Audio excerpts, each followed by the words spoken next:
안녕하세요. 뷰티풀 마인드 수학학원 이학송입니다.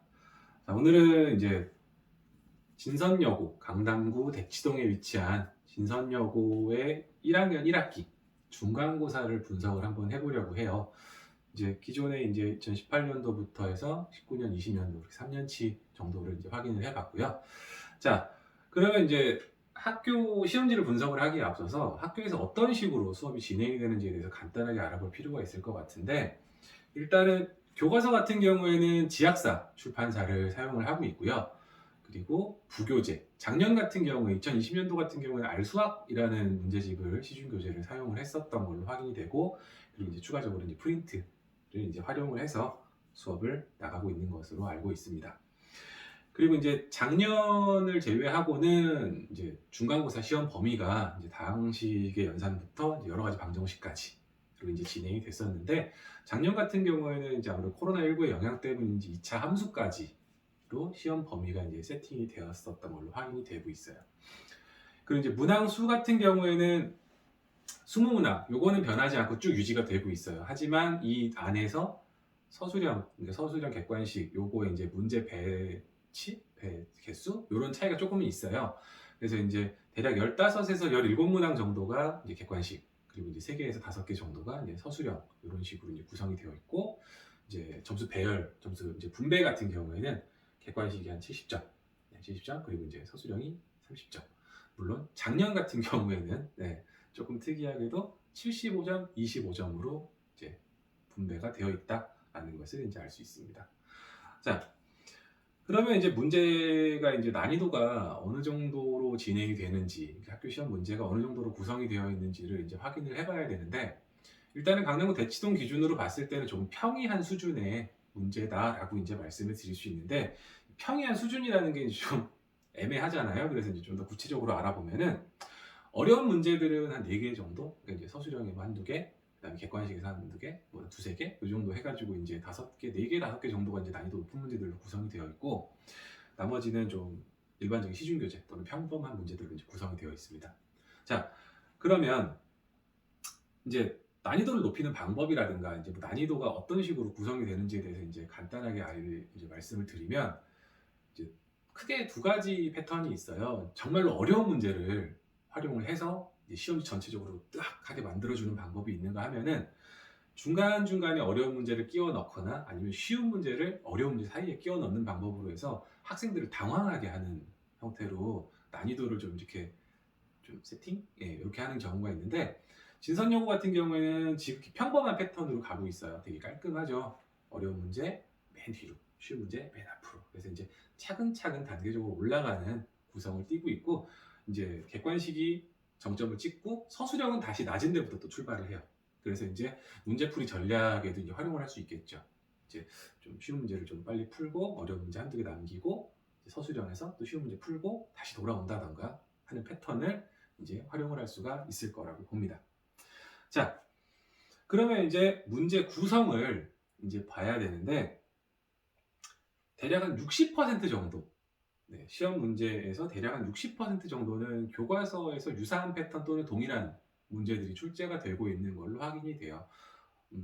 그래서 이제 교과서를 열심히 풀어도 이제 포기하지 말고 교과서를 열심히 풀더라도 일정 점수 이상은 받을 수 있게끔 이제 구성이 되어 있고요.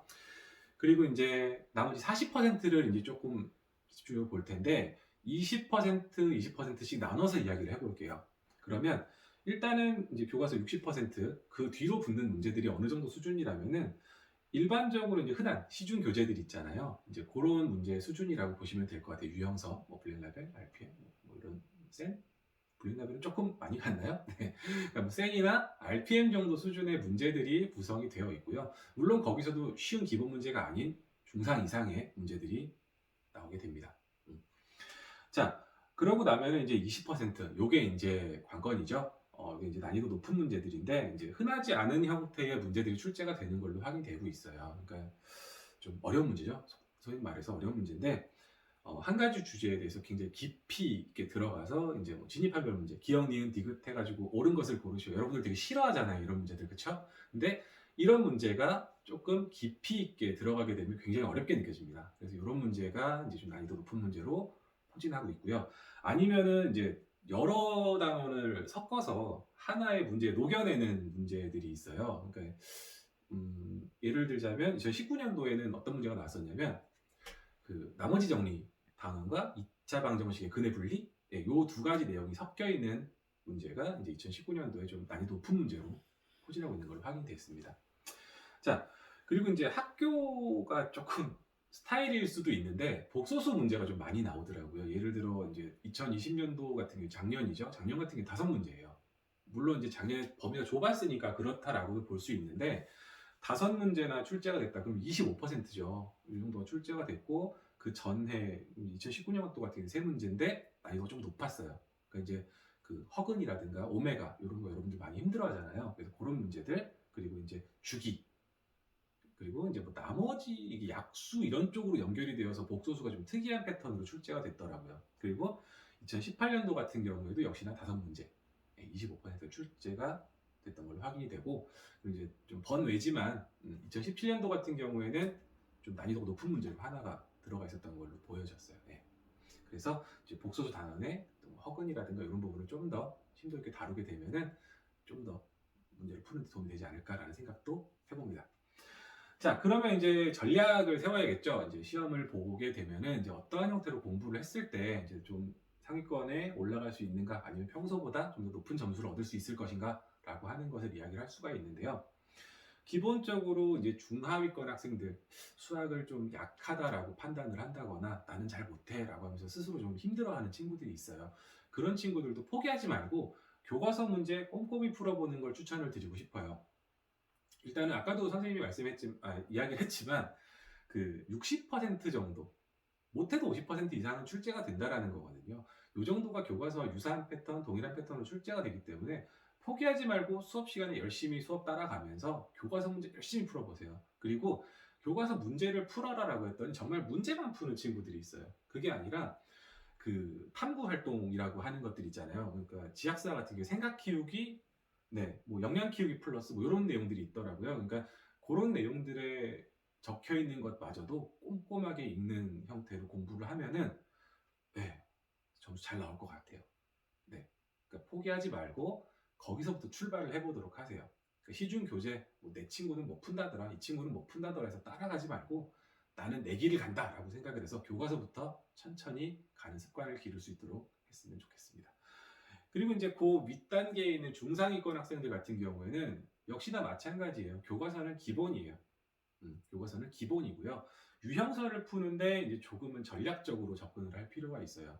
평소 때는 깊이 있게 하나의 대표 유형의 다른 문제들이 있잖아요. 그런 것들을 순서대로 풀어 나갔다면 시험이 얼마 남지 않은 시점에 시간적으로 좀 촉박한 그런 시점에는 가로형으로 보는 거는 어떨까라는 생각이 들어요.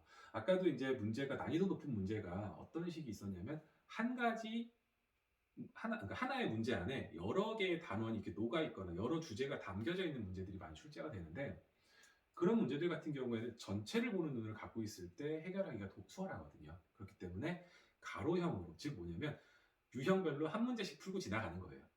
그러니까 첫 번째 유형 하나, 두 번째 또 하나 이런 식으로. 그래서 10문제를 풀면 한 단원이 끝날 수 있는 형태가 될 수도 있겠죠. 그렇죠? 네. 그래서 가로형으로 푸는 것도 하나의 방법일 수 있다. 하나의 전략으로 생각할 수 있다라는 것을 이야기를 해주고 싶습니다. 그럼 이제 그 이상의 최고 득점을 목표로 하는 친구들인 경우에는 이제 요거는 이제 공부하는 평소의 공부 습관을 이런 식으로 잡아가라고 이야기를 하고 싶어요. 뭐 왕도는 없어요. 하지만 선생님이 추천해주는 방법은 뭐냐면요. 단원에서 요구하는 게 있을 거예요. 이 단원을 왜 배우는지라고 하는 학습 목표라는 게 있을 거예요. 왜 선생님들이 수업 시간에 들어와가지고 이렇게 칠판 이쪽에 이렇게 제일 먼저 쓰고 출발하잖아요. 그러니까 그 내용에 이제 머릿속에 넣어두는 거죠. 그러면서 그 내용들을 이해를 하게 되면 어떤 게 좋냐면 출제자의 의도라고 하는 걸 파악을 할 수가 있어요. 예를 들어 이 단원에서 요구하는 내용이 뭔지, 어떠한 능력치를 키우려고 이 단원이 존재하는 건지 이런 것들을 생각하면서 문제를 해결해 나간다면 확실히 좀 더 높은 단계로 성장하는 데 도움이 될 거라고 봅니다. 자, 일단은 학교 분석에 대한 시험지에 대한 분석에 대한 이야기는 이렇게 마무리를 짓고요. 일단은 입학한 지 좀 얼마 안 된 신입생 친구들 많이 혼란스러울 거예요. 이제 코로나 시기이기도 하고 이제 입학해서 이제 공부하는 패턴이라든가 뭐 주변 친구들도 바뀌고 했을 텐데 어쨌든 입학 축하드리고요. 이제 4월 말에 이제 중순 말 이때 이제 중간고사 치르잖아요. 뭐 많이 남았다고 생각하지 마시고 지금부터 천천히 출발해 보세요. 지금부터 차근차근 선생님이 이야기한 대로 단계적으로 밟아 나가게 되면은 시험 치는 날 긴장하지 않는다면 충분히 원하는 결과 얻을 수 있으리라 판단됩니다. 자, 앞으로 열심히 공부하시고요. 선생님이 응원하겠습니다. 오늘 영상 여기까지 하겠습니다. 감사합니다.